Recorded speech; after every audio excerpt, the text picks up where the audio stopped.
আসসালামু আলাইকুম রহমতুল্লাহ।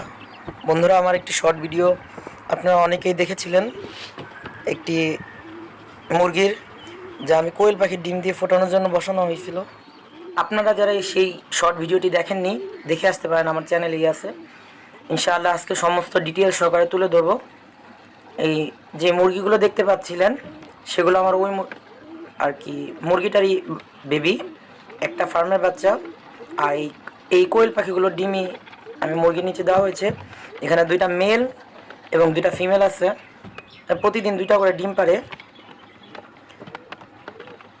ইনশাআল্লাহ। এই যেখানকার কোয়েল পাখির ডিমগুলো আমি আমার মুরগির নিচে দিয়েছি, ইনশাআল্লাহ সেটি আপনাদের কাছে তুলে ধরবো। আর এখানে আমার কবুতর জোড়া এক জোড়াই আছে। আগে প্রায় 10-12 জোড়ার মতো ছিল, এখন নেই, এখন এই এক জোড়াই আছে।